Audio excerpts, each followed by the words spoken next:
Our next session is Disaster Recovery Assistance Tips for Faster Reimbursement. Our instructor is Kelly Russell. Kelly has 30 years of experience practicing as a licensed landscape architect, a licensed general contractor, and planning multiple large real estate development projects. Drawing on a broad career in both public and private sector, Kelly joined the Louisiana Legislative Auditor's Office in 2012. Since joining our office, Kelly has expanded his knowledge of project management by earning the Project Management Professional designation in the summer of 2013. Kelly Russell is the manager of construction auditing for the Recovery Assistance Services Division of the Louisiana Legislative Auditor's Office. He leads 2 teams of auditors. One team works on project-related natural disaster recovery, and the other works on coastal restoration and protection projects. Each team conducts real-time reviews of reimbursement requests for compliance with federal and state regulations. Please welcome Mr. Kelly Russell.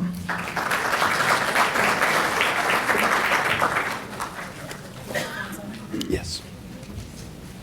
Good morning. How are you doing today?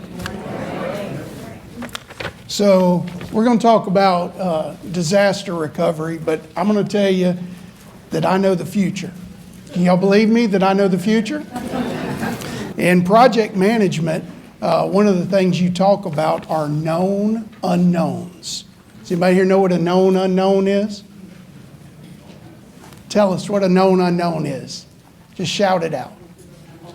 Yes?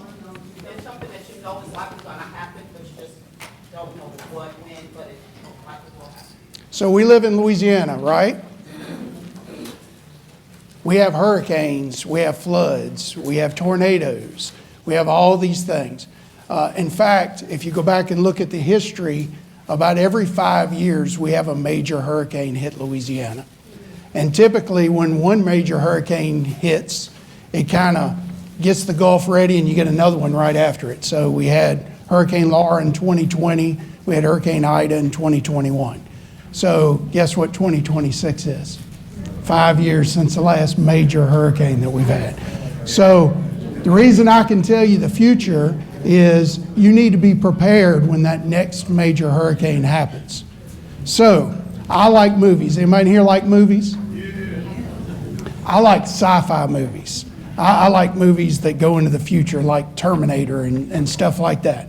So there's a movie I want to talk about from 2003. It starred Ben Affleck and Uma Thurman, and it was called Paychecks. Anybody seen the movie Paycheck? Okay, not very many people, so that's good, so that you won't be able to ruin my surprises. So, in the movie Paycheck, it's kind of a futuristic movie, and Ben Affleck is a guy who can reverse engineer things that other people do. And so, one of the things about it, though, is if you go to work for a big corporation that pay you a lot of money to reverse engineer something somebody else did, then what he had to do was he had to allow his memory to be wiped so that he couldn't go give it to somebody else. And so at one point during the movie, Ben Affleck gets hired for the biggest job he's ever had. And in this job, he's going to work on a machine that can look around the curve of time and can see the future. And so after this happens, and he makes the invention work, he can actually see the future. Well, then they wipe his memory and he can't remember anything, but he gave himself a manila envelope, just like this. And inside this manila envelope had 19 items, things like a paper clip, a motorcycle key, glasses that could see in the dark. And remember, he has no memory, but he has this envelope and he has all these things in it and he doesn't know what they're for. And so, of course, if you invent a machine that can see into the future, everybody wants it. So the FBI's after him, the people from the corporation are after him, all kind of people are after him. And what happens is, as he opens up this envelopes, he gets put in dangerous situations. And each one of the items that he saw into the future allow him to get out of these situations. And so when I'm here today, I'm going to show you, as we do the presentation, I'm going to pull some things out of this envelope that you need when the next disaster happens, and so that you can use it. So let's talk about some of the basic things. So the objectives of what we're going to talk about, we want to understand FEMA's Public Assistance Program, which is the primary tool FEMA uses to help people recover from disasters. We're going to talk about some of the documentation standards, some of the common pitfalls that delay your reimbursement. Wouldn't you like to be able to turn in a reimbursement request and get reimbursed? Does it sometimes take years to get reimbursed? I'm going to show you some ways to get around that. And then we're going to talk about there is some proposed legislation. They're still working on it. It's FEMA Act of 2025. We're in 2026. They're still working on it, but we're going to talk about it. So the 4 building blocks of the FEMA PA program are cost, work, facility, and the applicant. And so FEMA administers the program to help states respond. So in Louisiana, GOSEP, the Governor's Office of Homeland Security and Emergency Preparedness, is the grantee for the state. And then all the local governments and some private not-for-profits are sub-grantees. And you submit your application for reimbursement to GOSEP. So FEMA's going to determine the eligibility for the PA program, not GOSEP. So applicant eligibility. Pretty much everybody in here is going to be an eligible applicant because you're a local government entity. FEMA is going to work with the state to determine if an applicant's eligible, but also what facilities are eligible. And of course, like we talked about, the 2 main types of eligible applicants are government entities and some private not-for-profits. So let's talk about facilities. A facility has to be determined eligible by FEMA for the work there to be eligible. So in general, the public facility has to be owned by the applicant, or the applicant has legal responsibility for maintaining the facility. That sounds really straightforward, doesn't it? So let me talk to you about a scenario. So we worked with the Orleans Parish Sheriff after Katrina, and he had multiple jail facilities that he kept inmates in, and they were going to build a new parish prison facility. And so the sheriff applied to FEMA through GOSEP to get the facilities repaired. But you know what happened? The sheriff doesn't own the jail, the parish does. And so because of that, it caused a huge delay. The sheriff's like, well, I'm maintaining the jail. I do everything at the jail. So it ended up, the parish had to end up being the applicant for the work because the sheriff didn't actually own the jail. So it's not always as easy as it sounds. So let's talk about eligibility. The work that needs to be done has to be caused by the disaster. So FEMA may come out, maybe they don't, and inspect facilities that are damaged, and they're looking to see that the damage was caused by the disaster. There are a lot of times where you have a facility that was damaged by the disaster, but maybe it's older, maybe it's not in the best shape, and FEMA will argue with you as to whether this was ongoing maintenance issues or this was actually damaged by the disaster. So it is very, very important to go out there and have records, especially photos, of your facilities before the disaster happens. It's very important because if you can show what it looked like before the disaster and you can show immediately after what happened to it, it's much more difficult for FEMA to argue with you and say that wasn't caused by the disaster. So FEMA establishes certain areas. Typically they pick parish lines to determine what is the disaster area. So you have to be within the disaster area to be eligible. These things can be strange. So there was a disaster that hit Texas. I can't remember the exact date. I want to say back in the 2015s or so. I think it was Barry. And of course, the parishes along the state line, Calcasieu, and some of those were declared, but also St. John was declared, and there was like 10 parishes between St. John and the parishes, but FEMA declared it that way. They claimed they had damage, and so FEMA allowed it. So you have to be in a parish that's just within the declared disaster area. And like we talked about before, it has to be your legal responsibility. So let's talk about cost. Costs are the final component evaluated for eligibility, and they're determined after the project worksheet is written. FEMA with Hurricane Ida has made some changes. Back to Hurricane Katrina, a lot of damages were based on estimates. They were based on insurance claims. They were based on other ideas. Today, for the most part, FEMA has decided they want you to go and completely repair the facility, and then they may obligate it. And so because of that change, they're looking at completed work as opposed to an estimate to do the final obligation. I'm not saying they won't look at it before, but they won't do the final obligation until the facility is completed. That's not every time, but it's the vast majority of the ones we're looking at. So in other words, for it to be eligible, it has to be directly tied to the performance of eligible work. It has to be adequately documented, and that's what we're going to spend a lot of time on.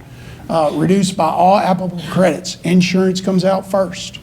Any other grants that you have come out first. There can be no duplication of benefits. It has to be consistent with the applicant's internal policies and procedures, and it has to be necessary and reasonable to accomplish the work. So let's look into the future and let's see something that you need. This is very important, and I'm going to tell you, every one of y'all should have one of these. This is called the Public Assistance Program and Policy Guide. They produce, this one's for 2019. They produce these, if not every year, every other year. This is free on FEMA's website. You can go right there and download it. You don't have to put it in a binder like this. If you don't want to, you can just keep it on your computer. But FEMA is constantly changing their policies. They're constantly changing their rules. And so when a new disaster happens, the book that's in place, that's what's going to govern what happens in that disaster. So I'm telling you right now, I'm predicting the future, you're going to need this when the next disaster happens. You need this for all the disasters that you're trying to get reimbursements for now, because this contains all the rules and all the requirements and all the things that FEMA is looking for. So let's go forward. So reasonable cost. So this is called the reasonable person standard.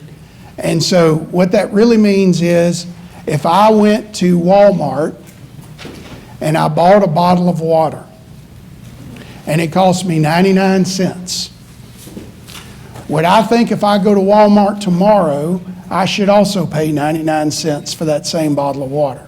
It's reasonable to believe that. So FEMA's reasonableness standard is just because we're in the middle of a disaster doesn't mean you pay $2.99 for that 99-cent bottle of water, okay? So the reasonableness standard is based on what is the normal reasonable price for something. So reasonableness, the best way to get around it is to put things out for bid, or is to use an existing contract that you already have that was properly procured. Now, in the middle of a disaster, you can't always do that. And so are there exceptions to the 99-cent bottle of water? Yes. So let's say some things become scarce during the middle of a disaster. So after Hurricane Katrina, how many roofs were blown off in the city of New Orleans? Almost all of them, right? And so there was no reasonableness standard for replacing a roof in New Orleans. They had to bring in people from all over the South to come and replace roofs in New Orleans because there were so many that the people who were there couldn't do it. Guess what? There were no hotel rooms to stay in. So people were having to stay in Lafayette and Baton Rouge and Mississippi and drive to New Orleans every day to work on roofs. And so did the normal reasonableness standard apply to roofs in Katrina? No, it did not. And so you have to look and see what is the normal standard based on that. So if FEMA finds that costs claimed are not reasonable, FEMA may do a cost analysis for you. In the past, many times you would have had to done the cost analysis, or GOSEP would have worked with you. GOSEP might have done the cost analysis for you. FEMA's favorite tool in the world is RS Means. Does everybody here know what RS Means is? Probably not. Okay, RS Means is a big book. It's now software. And what RS Means does, they go out and do research, and they find out what the cost of everything related to construction is. And so they list prices and everywhere in the United States of what these prices are. And so because it's so convenient, they've already done it, FEMA uses that as its main tool. If you're trying to estimate some cost, or you hire an engineering firm or an architecture firm or somebody else to do it for you, if they use RS Means, they're very likely to line up with what FEMA is doing. So cost eligibility is determined by a few important things. The type of employee billed. So if you take your CFO at your company and you say that their rate is $90 an hour, let's just throw a number out there, and you've got them running copies of stuff, FEMA says you should be using your administrative staff, not your CFO. Now, you may come back and say, CFO is the only person there today, everybody else is out, they had to do it.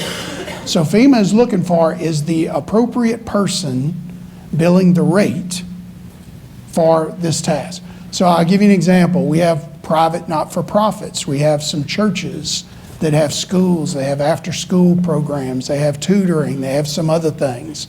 And sometimes their facilities get damaged. And so the pastor of the church will come in and submit all the documentation for the work. And so one of the issues they come into, they have a problem with is if you go hire a project manager, which may be an engineering firm, an architecture firm, somebody like that, it is not unusual for them to charge $150 an hour as a billed rate. And that $150 an hour billed rate has everything built into it. And so the pastor may see this and they may say, oh, well, the going rate's $150 an hour. Well, not for a pastor. That's for a project manager. The pastor's going rate is what they get paid all the time. So you need to look at, they need to present their pay stub to show what they get paid. So what the person is billing has to be related to their skill level and what they can do. The quantity of hours billed has to be necessary for the work. In other words, we get this very often, a lot of times with electric cooperatives and stuff, they're bringing in people from out of state to do the work. Well, what we'll often see is they came from Indiana and it took them 34 hours to get here. But when they go back home, it took 19 hours. So something's not right about the amount of hours they billed to get here compared to the amount that they went back. And then they're looking for normal practices that would be done even when there's not a disaster. So eligibility, procurement requirements, did the applicant comply with bid laws? Everybody can use things like state contracts if they're available.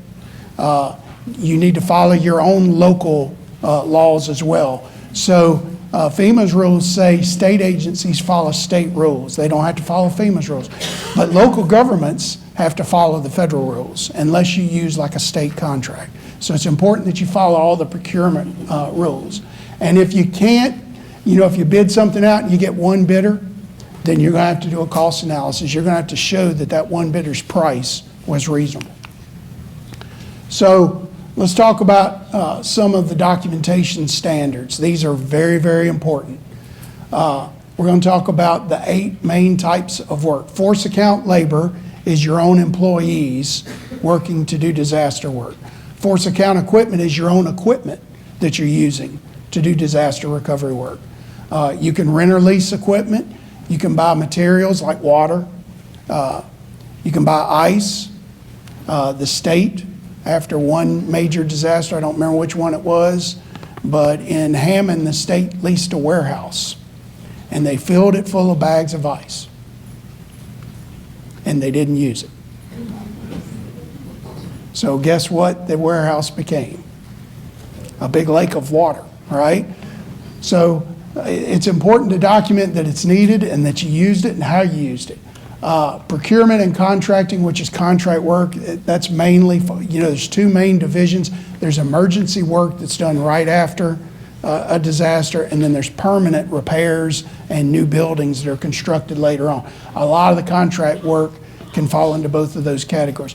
Mutual aid is where you get another local government, like the electric cooperatives will cooperate with other cooperatives from other states, and they'll come in, and mutual aid work is usually done at cost. Project management and design services, where you hire professionals to help you recover from the disaster. And then grant management is the money that FEMA will pay you to do your own documentation to file your reimbursement claims. So let's talk about force account labor. So force account labor are payroll expenses for your employees. So I'm going to tell you right now, I want to pull something else out of here that I know that's going to happen in the future. And this is very important for you to understand that most people don't do this properly. And if you don't do this properly, you're going to have a really hard time. I'm having a hard time getting this piece of paper out of there.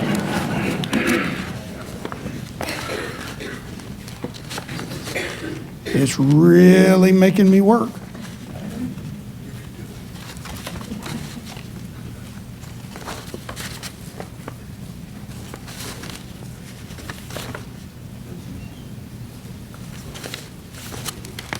All right, well, I think it's not going to come out. So you need to have a good payroll policy. And when I tell you need to have a good payroll policy, I mean you need to have a good payroll policy. And you need to make sure that your payroll policy addresses disaster conditions. It's very important. We go looking at FAL all the time, and people are billing overtime, and they're billing overtime according to what they think it should be, but it doesn't line up with their policy. When do you think an auditor looks at documents that somebody's trying to get reimbursed for? Way later, right? So all we're doing is going back and looking at the documentation.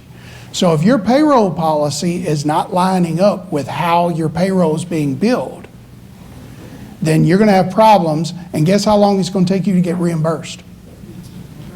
A long time. And so make sure, many policies I see have a section that says special disaster pay in there, and then they'll have special rules for that.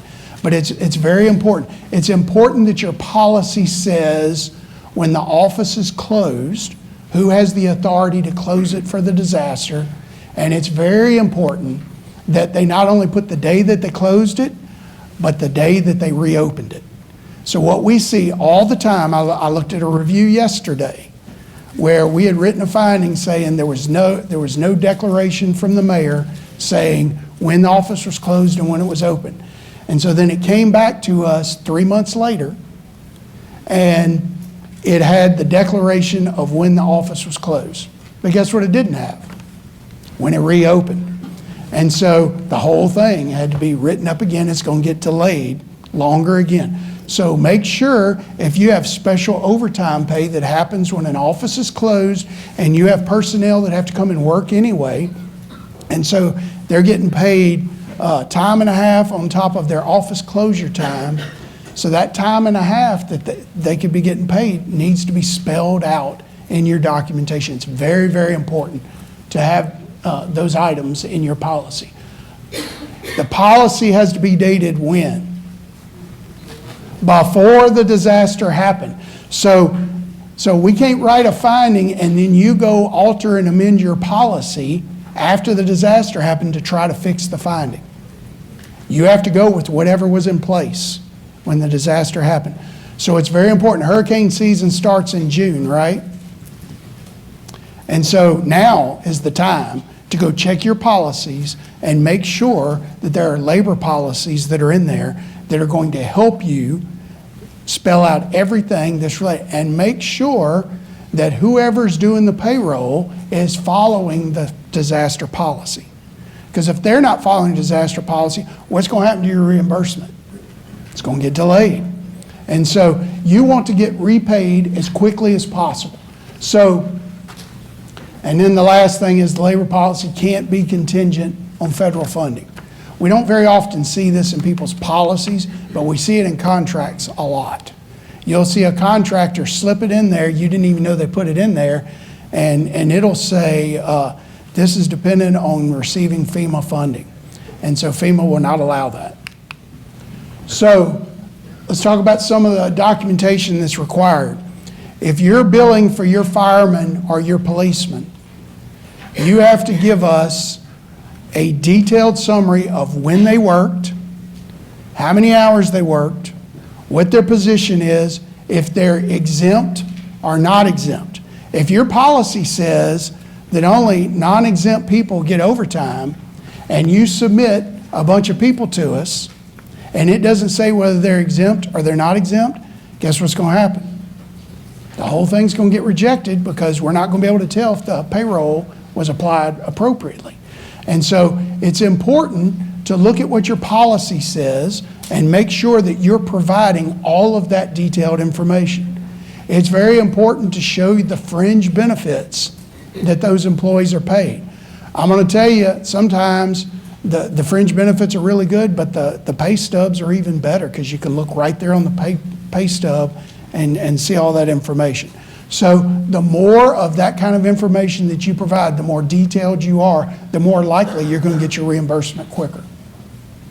So it's important that all this information matches each other. In other words, the payroll and the check stub and the fringe sheet can't all have different numbers. That's going to create confusion. So let's talk about some common pitfalls. We've covered some of this already. The labor claim doesn't meet the policy. The policy requires authorization, like the mayor saying there's office closure or the mayor declaring. Some of the special disaster policies will say under a declared event. So the mayor has to declare, or whoever it says, has to declare the event in order to be able to use that policy. And the policy has to be clear on overtime. So now let's talk about force account equipment, which is the equipment you own. Force account equipment, it's very important, and I'm going to tell you that force account equipment and force account labor are married. Did y'all know that? They're married to each other. If you claim a piece of equipment with John Smith operating a trash truck on Wednesday, July 11th, and I go look at the labor and John Smith didn't work that day, out. That's not going to work. So force account equipment and force account labor are married to each other, and you have to see it. One of the things you see about force account equipment, costs for standby time are ineligible. So FEMA, in general, they've loosened this a little bit, but in general, FEMA does not allow you to put people or equipment on standby and get it paid for. Now, some exceptions to this that FEMA has recently allowed, if you have buses and bus drivers sitting in a safer area that are going to evacuate people, or if you have line workers for electrical companies who are sitting outside the area, FEMA in some instances will allow that because that is directly related to the disaster. But whatever cost you submit has to be directly related to the disaster. So standing around waiting for the rain to stop is not directly related to the disaster, and FEMA's not going to pay for it. So it's very important with your equipment. Let me ask you this. How many of y'all have an inventory of your equipment? Should be everybody, right? Don't you have to inventory your equipment? So what I'm going to tell you right now, that inventory I almost never see in a reimbursement submittal, but it should be in every single one of them.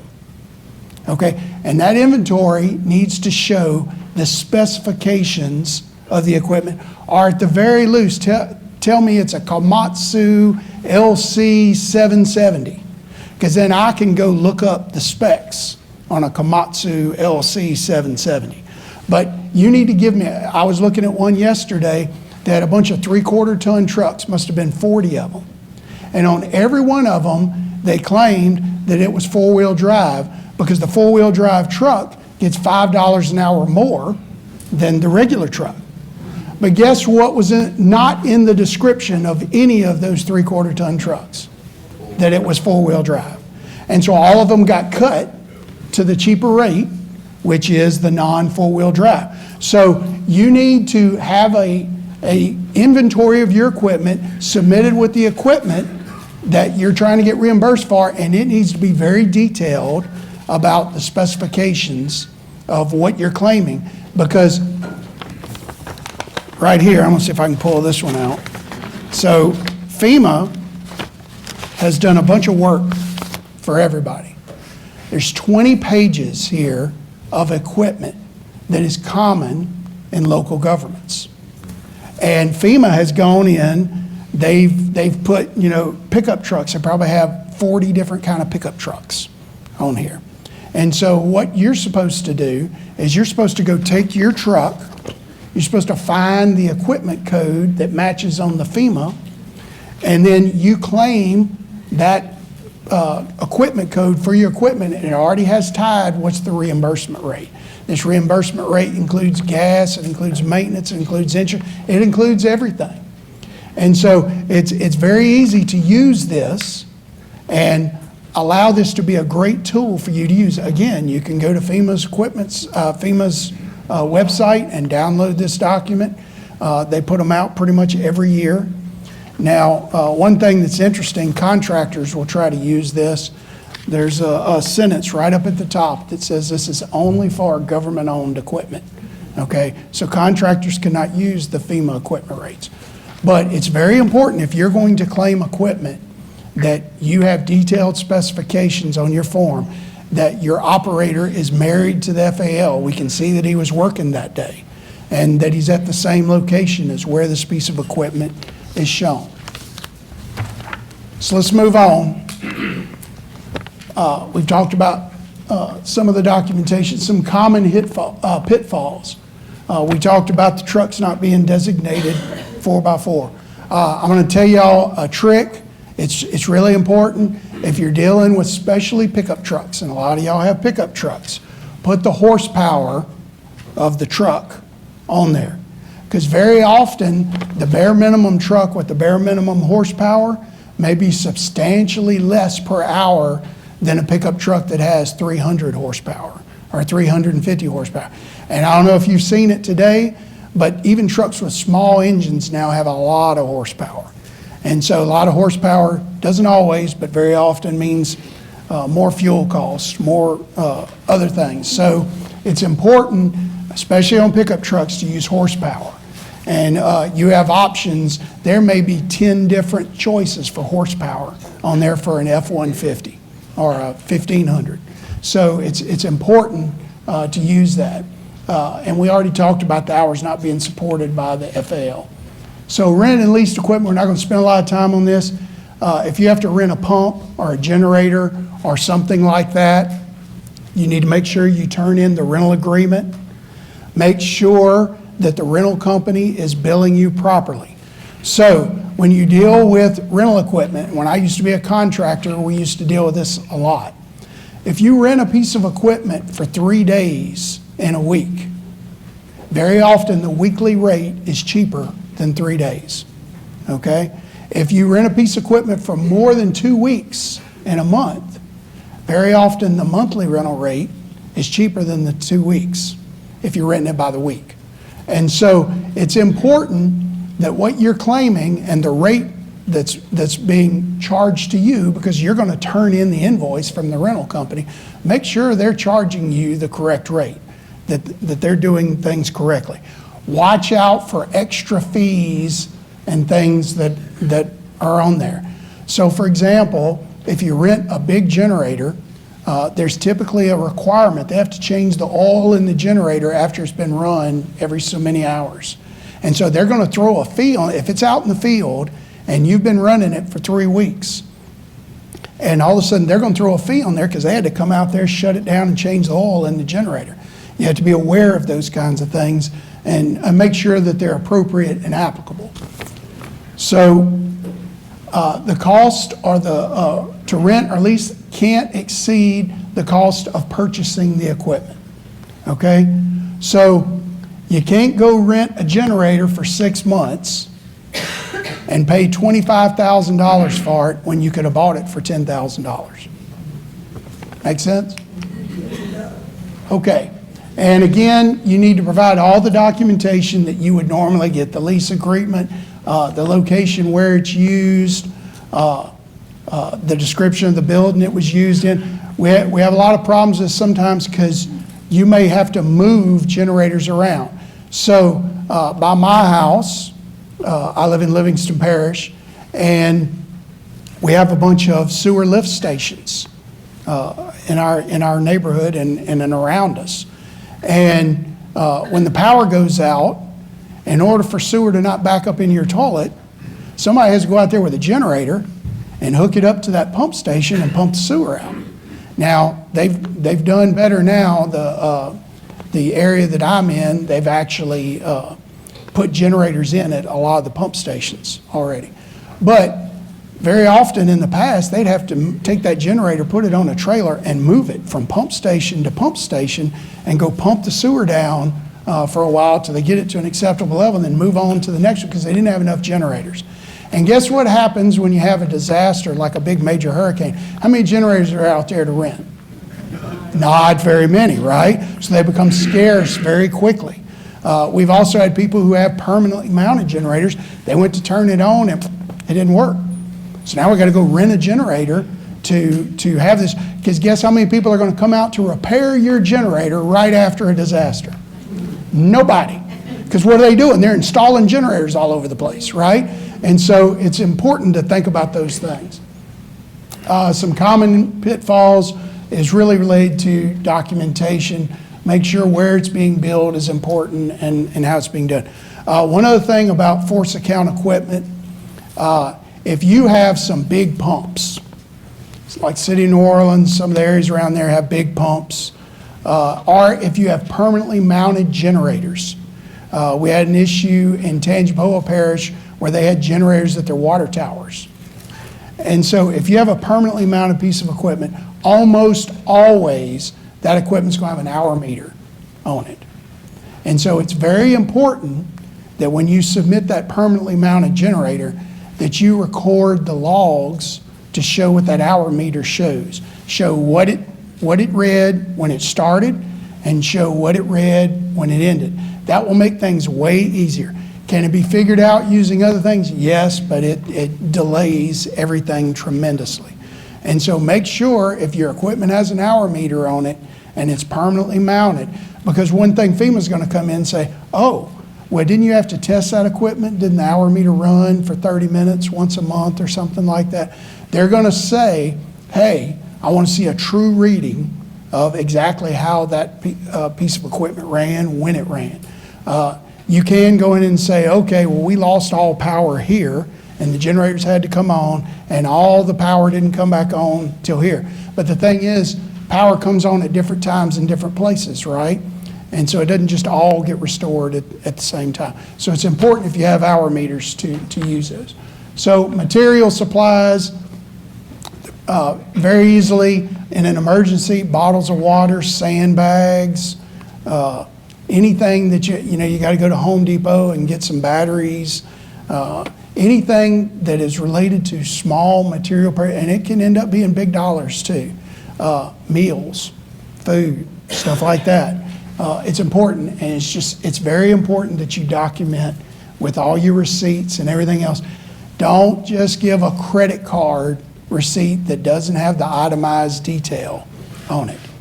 So for example, if you had some workers and they went to Chili's to eat, and the meal's eligible, but it's not itemized. Chili's sells alcohol. Alcohol and tobacco are not allowed for reimbursement. So if you didn't give me the itemized detail and the restaurant sells alcohol, it's out. And so, or if it's at a convenience store and they sell tobacco, it's out, unless you give me the itemized detail showing exactly what they bought. So it's very important.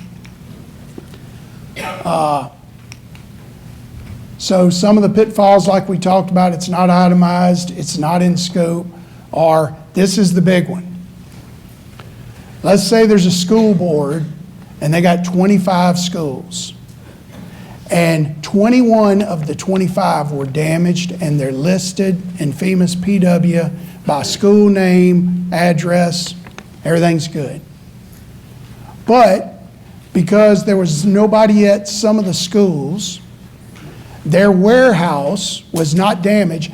They delivered all the materials to the warehouse, and then they were going to put them on their trucks and take them out to the site. Guess what happens when you give me an invoice that shows the delivery address of the warehouse, which was not obligated in the PW? It's out. So now we're going to have to go through all kinds of rigmarole to show where that item that was delivered to a non-eligible facility because it wasn't damaged ended up going to. So it's important that all the documentation, especially if you're buying materials and it's being delivered, make sure it's going there. If you're picking up the materials, make sure you indicate on the purchase order or somewhere else exactly where that's for so it can be tied to the eligible facility. So procurement and contracting, we talked about this. This is related to hiring contractors. And so we're going to pull out another item here. This is something I can see in the future and I know you are going to need. Does everybody know what a pre-positioned contract is? It's where you go out and you talk to a debris contractor in June and you say, hey, in the past, I've had all these issues when a storm comes and I have debris everywhere. And so they say, yeah, we can do this work. We got all these people, we got all this equipment. Here's our history of doing all these.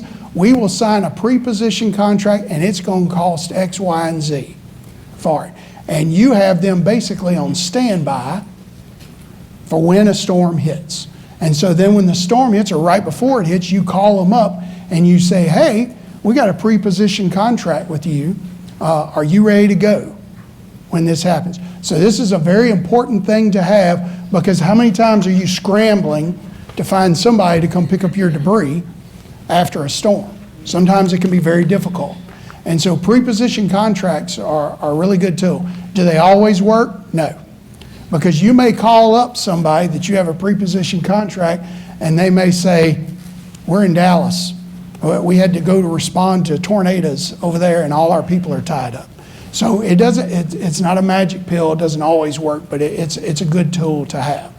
And so it's important to understand that when the emergency happens, which is right after the storm, everybody is on your back to get the debris picked up. Everybody's on your back to get the power turned back on. Everybody's on your back about restoring life back to normal. And so there's a great tendency to run out there and grab the first person you can get that can come help you fix what's going on. Just make sure you understand that if you pay an exorbitant amount for something that a reasonable person would not normally pay, you may not get reimbursed for all of it from FEMA. And debris generally is not covered by insurance, right? And so you're not going to have your insurance to fall back on that. And so it's important for you to understand that you can't just go out and say, and a lot of people use, instead of a pre-position contract, they already have a contract with somebody for doing something else, but they also can do this task. So you can latch on to an existing contract that you already have. Sometimes Jefferson Parish had debris contract, and the different towns within Jefferson Parish, Grand Isle, others, just basically joined into Jefferson Parish's debris contract and was able to get their debris removed like that. So the reimbursement is going to depend on exactly what the contract says, so make sure you read. If you're not writing the contract and you're letting the contractor write the contract, make sure you read what the contract says. Make sure if it's time and materials, in other words, laborers and equipment, and they're billing you by the hour, make sure there's a not to exceed amount in that contract. That doesn't mean you can't amend it, but there needs to be a not to exceed in there, because if there's not a not to exceed, it's going to cause all kind of issues with FEMA, because that's one of their requirements. So make sure a time materials contract has a not to exceed. FEMA does not like time and materials contracts and really only wants you to use them right after a disaster, because time and materials are for projects where you're not completely sure of all the scope of the work that has to be done. And so the contract has to comply with all federal procurement and contract requirements. There's a big list of rules and acts that have to be included in your contract to pass FEMA muster. Make sure that all those items are in there. Some of the more common types are fixed price, where you go out and bid and they give you a total price to do the work. This is more likely on permanent work. Unit price is very often where you have some common items, sand or gravel or dirt or something else. They're very often in a unit price.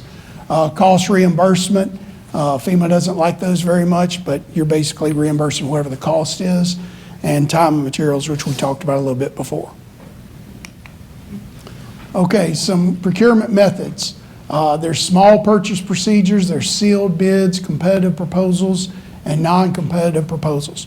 So right now, we're not covering this here, but I'm going to tell you about it because it's important. There's two types of projects. There's small projects and there's large projects.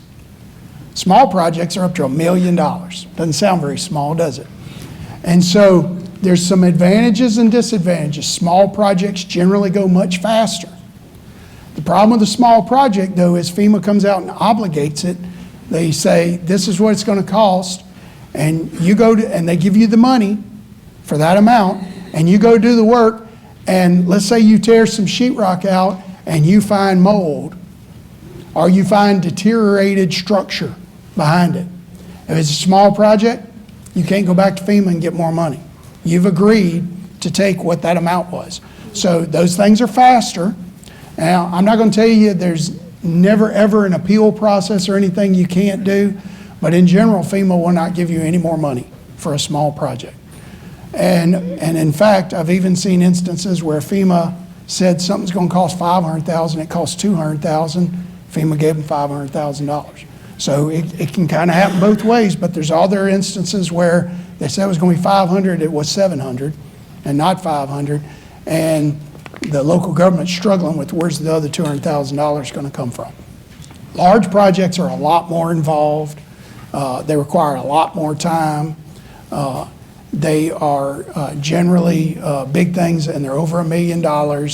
They can get versioned by FEMA where you add other things in there that you did not see before. And what we've seen a lot of local governments do is what used to be 3 or 4 or 5 projects, they're combining into one project so that they get to the large project threshold because they're more comfortable with that process. So for example, a parish school system, maybe all their schools flooded and they have to remediate all the flood damage in the schools. So in the past, they would have signed a contract for each school, and they would have had to work through that, and each school would have been obligated separately. Well, now we see where a big school system might have one contract for 50 schools for $50 million to go in and remediate that work.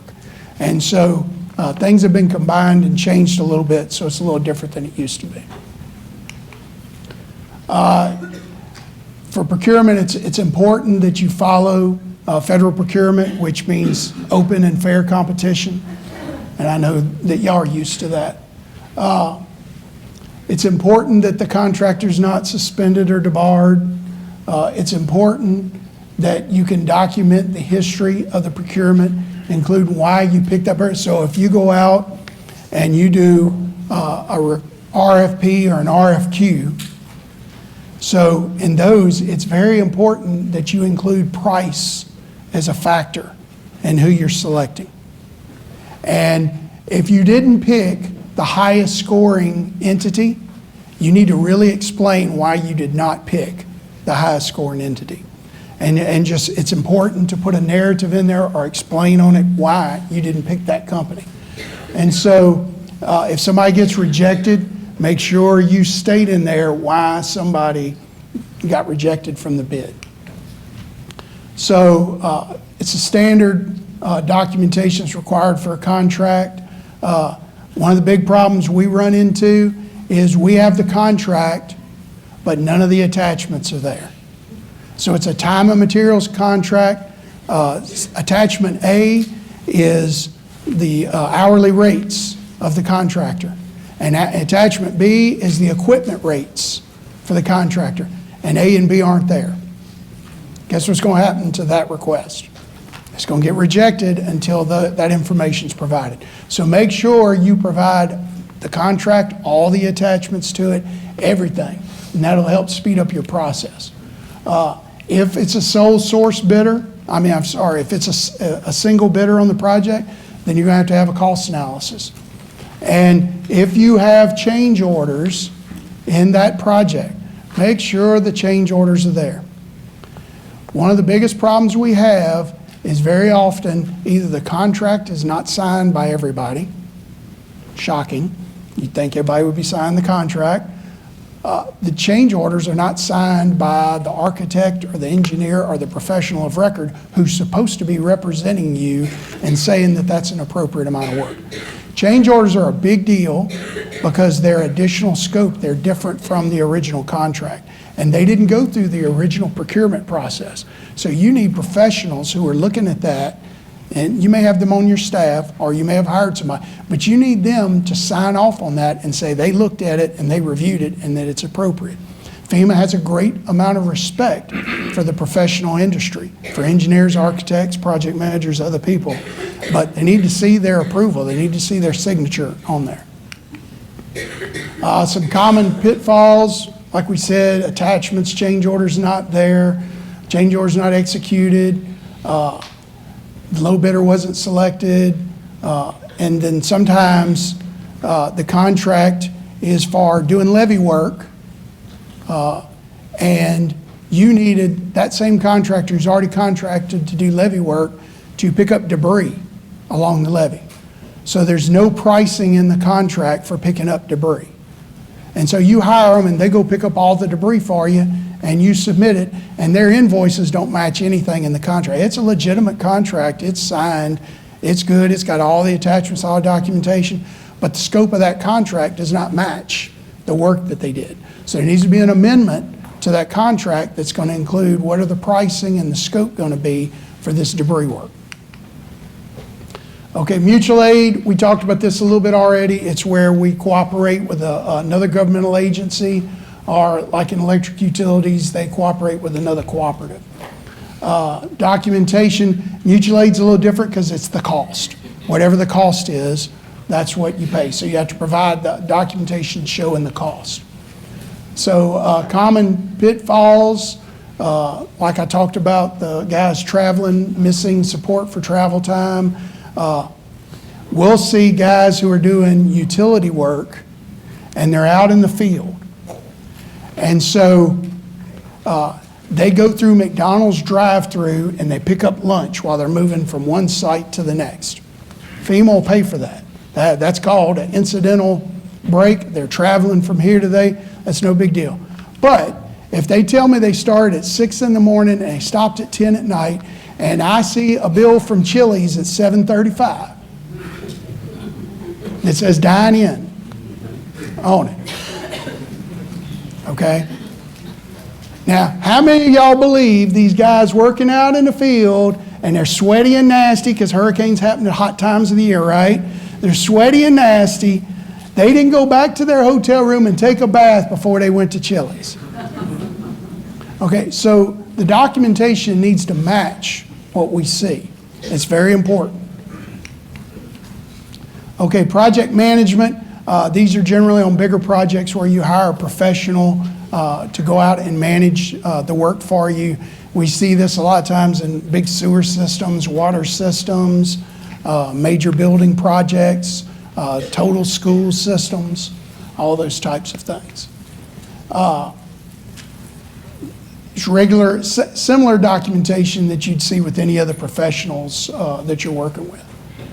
Common pitfalls, they don't have task descriptions on the invoice. They don't even tell you what they're working on. The task is not included in the contract, or you'll have positions that are being billed that are not listed in the contract. Make sure all that stuff matches. and the fees exceed the reasonable amount. So for project management, FEMA has set percentages of the contract work, the actual construction work.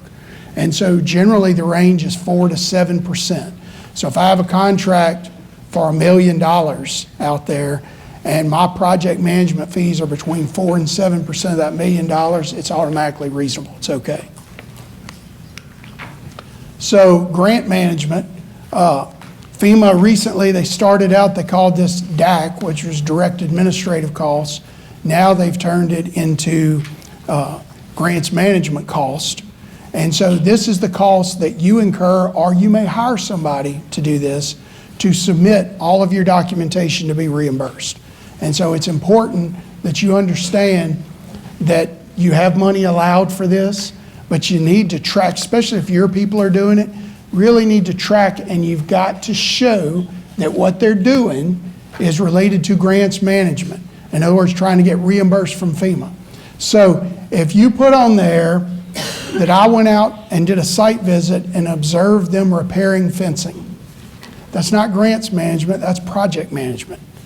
Project management is looking at the work that's being done and making sure it's applied to what the contract is. Grants management is I met with FEMA, or I filled out the FEMA form, or I made phone calls with the insurance company to determine the insurance amount so that I could put that on my FEMA application. Those are all things related to getting reimbursed by FEMA, and so they're all eligible costs. And up to 5% of the total obligated amount that you have can be paid in grants management costs.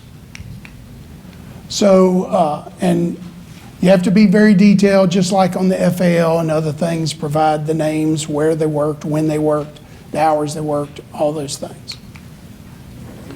Some common pitfalls are the task description doesn't support, which we just talked about. The pay rate doesn't support what the contract says. The task descriptions are out of scope. So now let's talk about responding to RFIs. This is related to you submitted something to GOSEP, there's some issue with it, and GOSEP sends you a request for information to fix the problem. I'm going to tell you right now, the faster and the more complete that you respond to that RFI, the faster you're going to get reimbursed. I'm surprised sometimes I see reimbursement requests that are years old. And it's because they've had multiple sub-reviews of that item. There was a finding written because there wasn't a contract. And so it goes back and the contract's supplied. But that contract is not for the right time frame. So it wasn't in force at the time this work was invoiced for. So it gets written up again and it goes back. And then you find the right contract and you submit the right contract to them, but it doesn't have the attachments showing the rates in it.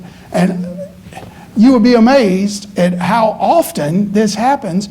We get sometimes sub 4, 5, and 6, where something's come back to us 5 or 6 times. That's crazy. And so if you will make sure that what GOSEP's very good about giving you detailed information about what they need. If you don't understand what they're asking for, call them up and talk to them. Make sure you understand, and even more so than that, make sure they understand the finding that was written. Because if they're going to send you the finding, and if you see the finding and you think it's different than what GOSEP is asking you for, talk to GOSEP and say, hey, it sounds like it means this. Because if you submit everything back and it's not the right stuff, I'm running low on time? Okay. So we're going to cover the FEMA Act of 25 really quickly because it has not been put into law, but there's some things that they're proposing to do. They want to change some processes that are related to the Stafford Act. The Stafford Act is how all FEMA funding is done now. And what they want to do is they want to do estimated base grants. They're talking about doing grants where when the disaster happens, there's an estimate for the state of Louisiana for that disaster, and they just send all the money to the state of Louisiana. And then you have to go to GOSEP and you get your piece or part of it, and if the money runs out, that could be an issue. But the money's already here, so maybe you get it faster. So the documentation is going to be very similar, but there's going to be a much closer look at it because GOSEP is going to be determining the eligibility in many instances as opposed to FEMA. And so there's some benefits. It speeds up, could have faster reimbursements. There could be a total reduced paperwork, more predictable budgets because it's based on that estimate, and there's a lower risk of long closeout delays. And so the cons are the applicant's going to have more responsibility to make sure everything's right. There's a risk of unreimbursed costs, and there's potentially lower grant awards and reduced flexibility and higher upfront workload. So if it gets enacted, the strong documentation and clear communication are going to be important. And so we don't know if this is going to happen or not. It's kind of going back and forth in Congress right now. So does anybody have a question? Question from, I have one, if we have time for it. Can you please clarify whether mutual aid crews that are from out of town are eligible for meal reimbursement beyond meals provided during the workday and meals purchased after work? So in general, when they are working, which means from the time they leave their facility to the time they get back to their facility, they are to be provided for. So now, in some instances, a town or utility may decide we're going to provide food to you. They may cook it themselves. That's been done very often. But they are allowed to get meals. They're generally allowed to get 3 meals a day. People do it differently. In some instances, they may do per diem as opposed to paying for meals. But most of the time, we see it's the actual meal and receipts from the restaurant. We out of time? Any other questions? All right, thank you very much. Thanks, Kelly.